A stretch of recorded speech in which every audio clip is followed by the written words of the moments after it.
can pass to the second speaker, Lilia Anguelova, and the title is Multifield Cosmology and the Dark Universe. So let me thank the organizers for this great conference and for giving me the opportunity to speak here. So I'll talk about some recent work with these collaborators from the University of Cincinnati. And so let me first give a brief motivation. So we know that nowadays there is an enormous amount of observational data that is getting ever more accurate, and that allows us to determine very precisely the various cosmological parameters. So overall, we think that we have a very good phenomenological understanding that is encoded in this standard cosmological model, lambda CDM. However, we know that the better the data becomes, the more it raises very deep puzzles about fundamental physics. Like, what is the nature of dark matter and dark energy? And what about the cosmological tensions? If they're real, can we alleviate them? Can we really resolve them? So for a variety of motivations, now it's interesting to study deviations from the standard cosmological model or really non-standard models. Let's call them that way. So of course there are many options, and we have heard here various talks about different kinds of models. But the one class of models that I want to discuss is so-called multifield cosmology. And these multifield cosmological models arise from the coupling of many scalar fields to Einstein gravity. So here I'll try to convince you that this is a very promising class of models that can address cosmological tensions and various other issues in cosmology. And I should say that I'm a theorist. I even have a background in string theory. So I'll try to explain conceptually, and I will not show any observational data. And I hope that at least some of you will get interested and start testing things.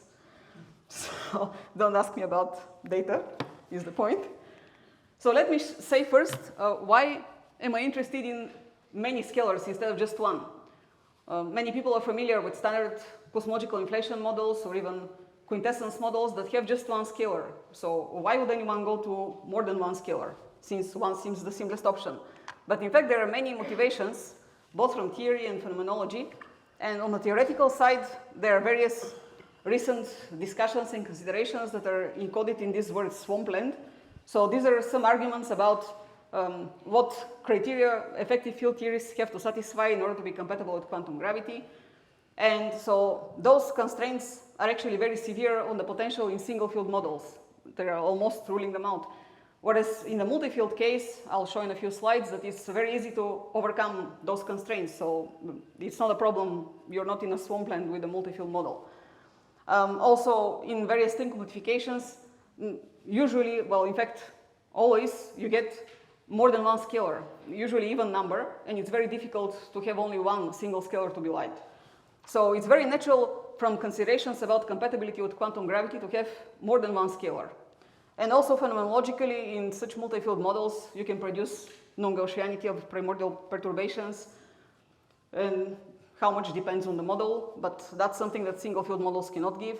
They're also very suitable for the generation of primordial black holes that we also heard about yesterday, that are very prominent candidate for dark matter.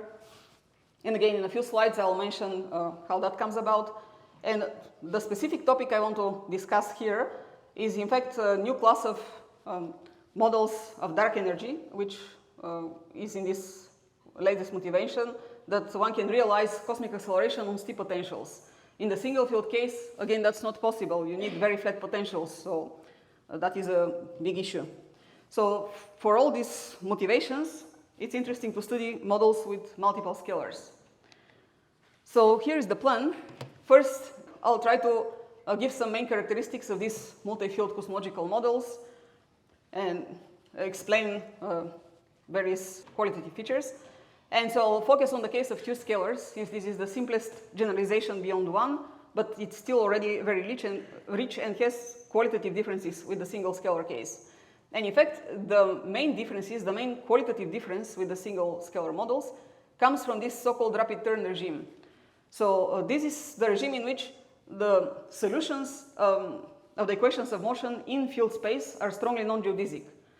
And that leads to new effects for cosmological inflation, for dark matter and dark energy. So I'll try to outline how that comes about and why this rapid turn regime that is characterized by non-geodesic motion in field space is really very interesting and is getting a lot of attention recently in theory.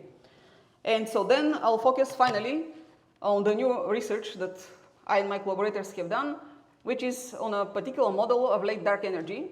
And in that particular case, I'll mention how we obtain a reduced sound speed at the dark energy perturbations and why this model is very promising for alleviating simultaneously the sigma 8 and Hubble tensions. And so I just want to point out that this is one particular model, and I don't know whether it will turn out to be good or not with respect to the observational data, but even if it's not, it would be very interesting to look for other models in this multi-field context, because this particular model we have already is a proof of existence, so to speak, that one can obtain reduced sound speed and that one can alleviate those tensions. So that indicates that it is a very promising theoretical framework. So the multi-field cosmological models, like I mentioned, they're broadly motivated by quantum gravity. And so they're described by this action, where the key difference with the single field case is that we have some field space metric, Gij, which is curved. If it's flat, then we don't care. We can just redefine things and it would look like a single field model. But if we have a curved field space metric, then you have qualitatively different features. So for this talk, I'll assume the standard background ansatz for the space-time metric and the scalar, so homogeneous and isotropic universal large scale. Although we heard yesterday that it's maybe interesting to even move away from this ansatz.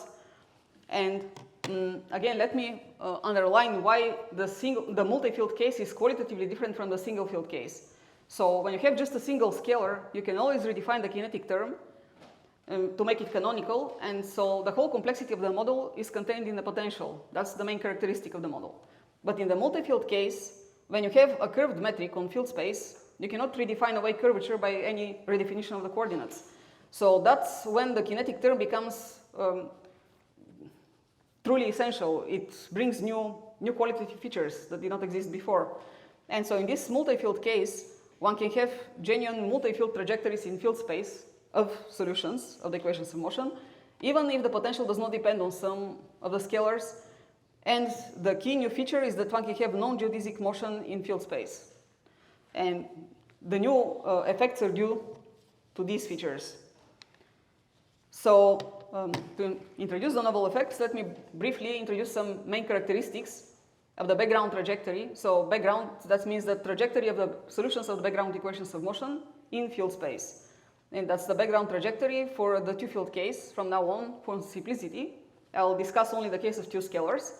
So we can introduce vectors that are tangent and normal to the field space trajectory. This is some standard definition of an orthonormal basis.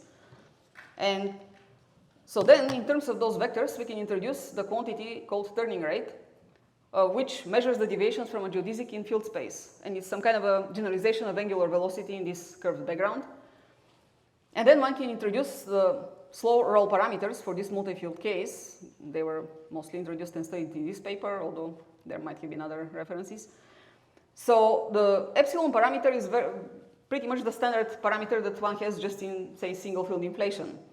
But for the eta parameter, it's a bit more complicated, and one can expand it in, again, components along the tangential and normal direction to the field space trajectory. And then using the background equations of motion, one can derive these expressions for those components. And so, in fact, epsilon and eta parallel are exactly the same Hubble slow roll parameters that one would have for a single field, say single field cosmological inflation or even quintessence.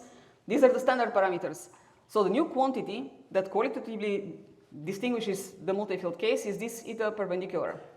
So that's actually the dimensionless turning rate, the turning rate divided by the Hubble parameter.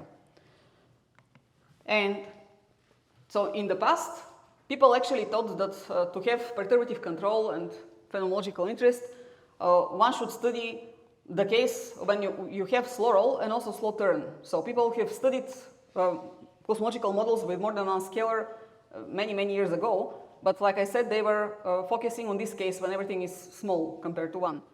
But recently it became clear in more recent papers that one can have rapid turn models in which this turning parameter is actually large, and this is still under perturbative control and has phenomenological interest. And so now let me mention a few applications to explain why this rapid turn regime is so interesting. So one first qualitative difference with a single field case is, as I mentioned earlier, that you can have slow roll on steep potentials. So in this recent paper by Chocaro and Palma, they showed that you can relate this Hubble epsilon slow roll parameter to the potential slow roll parameter defined as the derivative of the potential in this manner. So you can see that when you have a large turning rate, you can have small epsilon with large epsilon v.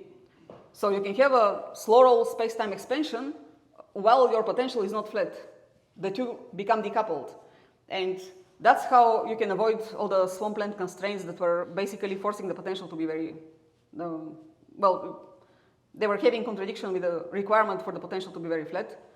So that's how you avoid that. And also that allows very easily to realize cosmic inflation in various setups, say in string modifications or other kinds of quantum gravity setups. So this decoupling of slow roll space-time expansion and flatness of potential is theoretically very appealing and interesting. That's one motivation.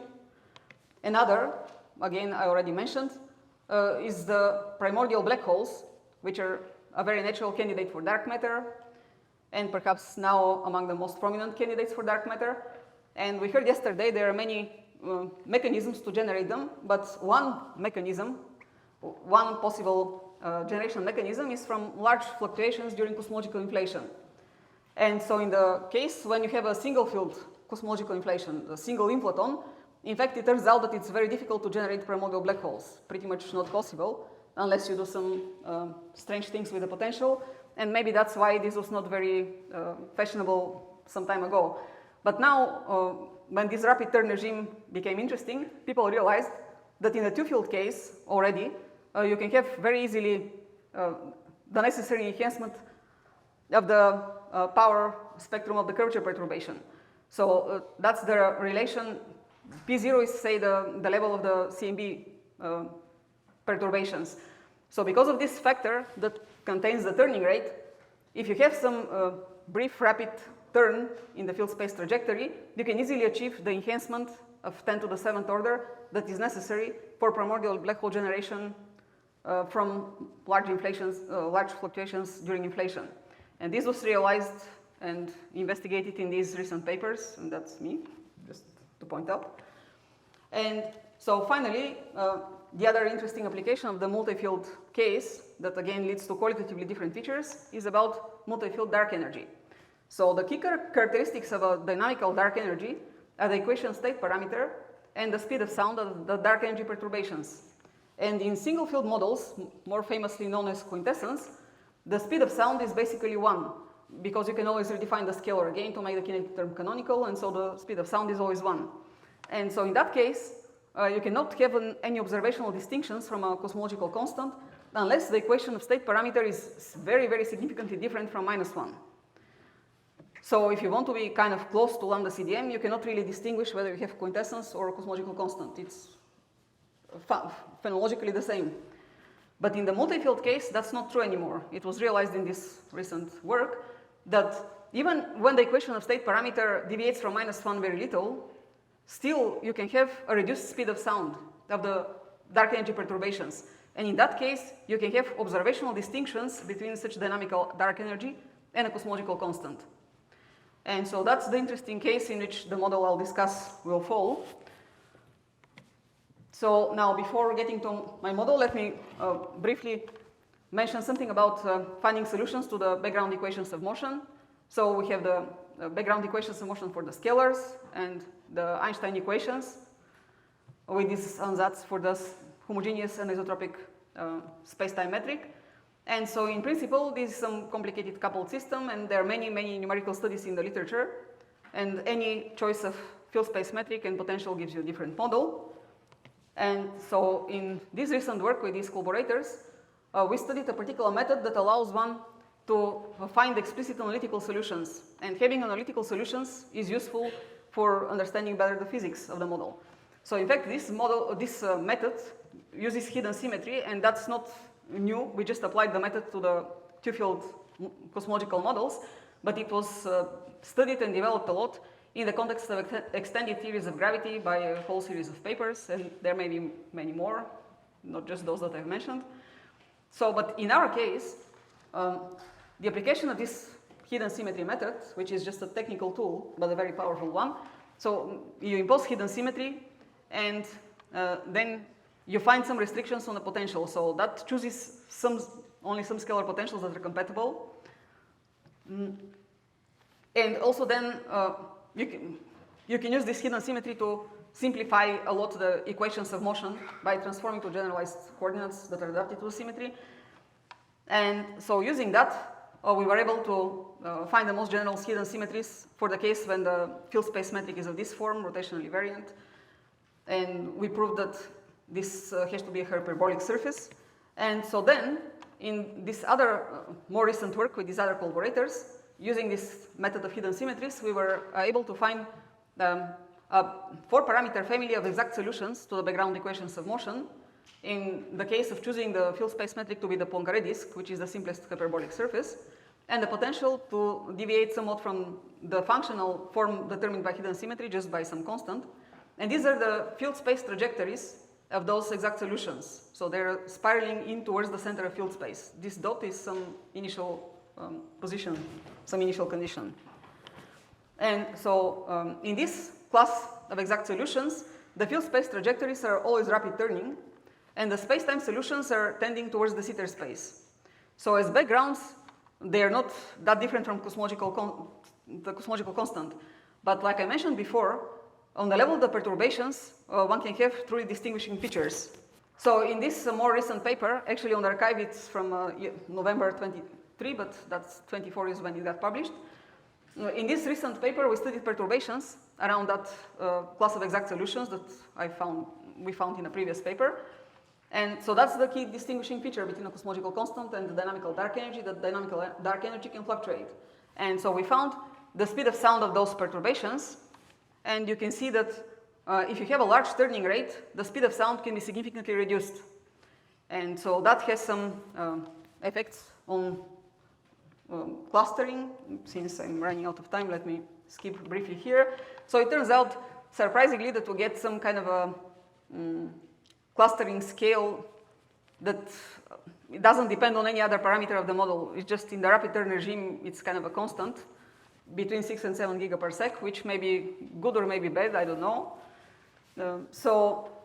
It's not clear, I don't know whether one can detect the clustering effects of dark energy on such large scales, but there is some old work by these authors who are interested in that question years ago and argued that it might be possible to detect such dark energy clustering on such large scales of order gigaparsecs by studying cross correlations between galaxy surveys and the integrated Sachs-Fulls effect in the CMB. So maybe that's a question for some of you. So yeah, in this recent paper that we studied perturbations, we also included matter in the previous dark energy solutions. And that allows one to study the transition from matter domination to the dark energy epoch and also to address cosmological tensions. And so let me briefly address that. So there is again some old work by Takada who was investigating how the sigma 8 parameter depends on the dark energy equation of state parameter and the dark energy sound speed. And so, well, in his work, he assumes that they're constant for simplicity, but that's a picture from his work. And the point is that in our model, they are time dependent, but nevertheless numerically very close to these values. These values are the bounds that they tend to. And so if we use these values, we can see that we're somewhere on this part of his graph. And so the sigma 8 prediction of our dynamical dark energy model will be slightly less than the lambda CDM sigma 8 prediction. So that means that the tension will be alleviated. But that's just on a very overall level. So we still need to study in detail and do an actual comparison. So that's an interesting topic for the future. And finally, let me briefly mention the Hubble tension. So our model modifies the late universe. There may still be early dark energy or not. That's a matter for other models. So if we start during matter domination with the same value of the Hubble parameter as in lambda CDM and we evolve to today, we see that, so for the sigma 8, it didn't matter what parameter values we choose, but for the Hubble parameter, for the Hubble constant, depends on the part of parameter space in our model that one is. In some parts of parameter space, you can get a smaller value, which would mean that the Hubble tension is even worse. In other parts of parameter space, you can alleviate the tension. And so that restricts the suitable parts of parameter space. But again, one needs to investigate in more detail. But the interesting point is that the parts of parameter space that alleviate the tension actually lead to an earlier transition to the dark energy epoch compared to lambda CDM. So that's kind of a qualitative prediction of this particular model that we have. And so finally, let me conclude. So I hope that I convinced you that multifield cosmology is some promising theoretical framework for understanding various aspects of the dark universe, including dark matter and also dark energy. And the novel qualitative features occur from solutions of the equations of motion that have strongly non-geodesic field space trajectories. This is the so-called rapid turn regime. And I also discussed a particular model of light dark energy that we have, but again, one can maybe study other models of multi-field dark energy. And so the particular model we have shows that this framework is promising for alleviating simultaneously the sigma 8 and Hubble tensions. But again, one needs to do much more detailed actual comparison with the observational data. So that's all I have to say. Thank you.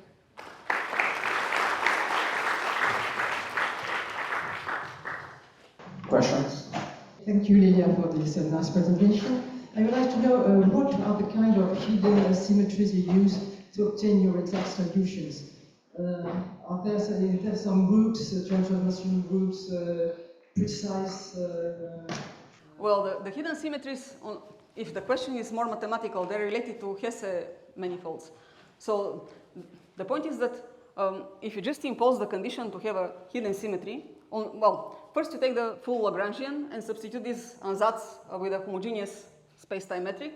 So then you have an effective Lagrangian for like 3 degrees of freedom, the two scalar background values, scalar fields, and the scale factor. And for these three, you can view them as generalized coordinates or some three-dimensional space. And you can do coordinate transformations on this generalized coordinate space. So then you impose the condition to have hidden symmetry, and you can solve this. And it turns out that, the hidden symmetry is actually solutions to a Hesse equation. So the manifolds that allow for them are Hesse manifolds. And we have found, like I said, the most general generators for the case when the field space is rotationally invariant for the two-dimensional case. And so, in fact, we use the field space that is the Poincare disk, which is the simplest. It's a hyperbolic surface, but it's the simplest realization of those constraints that we have from the hidden symmetries. So if you use different field space, perhaps, and you can have different hidden symmetries, maybe you can have different classes of solutions. There are many possibilities. We just took the simplest case of two scalars and then the simplest hyperbolic surface, the Poincare disk. Thank you. Thank you too. You spoke about the metric in the field space. So Yeah. Did I understand it correctly? It's a dynamical variable, or you prescribe this metric? Well, no, the metric in field space depends on the fields, scalar fields. The scalar fields themselves depend on time. So the metric on field space depends on time via the scalars, but it's not directly. Yeah, but do you prescribe it in some way? The dependence of G on the scalar fields, do you prescribe it by some? Yeah, you take, like in the case that we found our exact solution, we took a specific field space, which is the Poincare disk. It's a two-dimensional surface. And then the field equations determine how you move on that surface as time goes by. So for this, yeah, like in the single field case, you take some potential and study. In this two-field case, you have to take a potential and a field space metric. And then you can study the resulting model. It's just that for the hidden symmetry case, it's not totally arbitrary. You have to have some correlation between the potential and the field space metric in order to have hidden symmetry. They're not arbitrarily chosen compared to each other. Thank you very much for the nice talk. So I wonder, so how optimistic could we be to find maybe a particular string compactification that has this kind of behavior, this kind of model, given also that there are currently groups that use machine learning to scan the space of string values? Yeah, I think that this will be much more promising compared to single field models, exactly because, as I mentioned, you can realize it on steep potentials. So the problem in string theory was always to have just one light scalar and very flat potentials, and that was having all sorts of trouble. But now that you relax both those constraints, you don't care whether the potential is flat or not, and you can have more than one scalar, this would be much more easy to find, I would hope. But this is also a very recent model, so I don't know yet that many people know about it, so I'm trying to advertise it, and I hope that there will be a lot of progress soon. Let's thank again the speaker.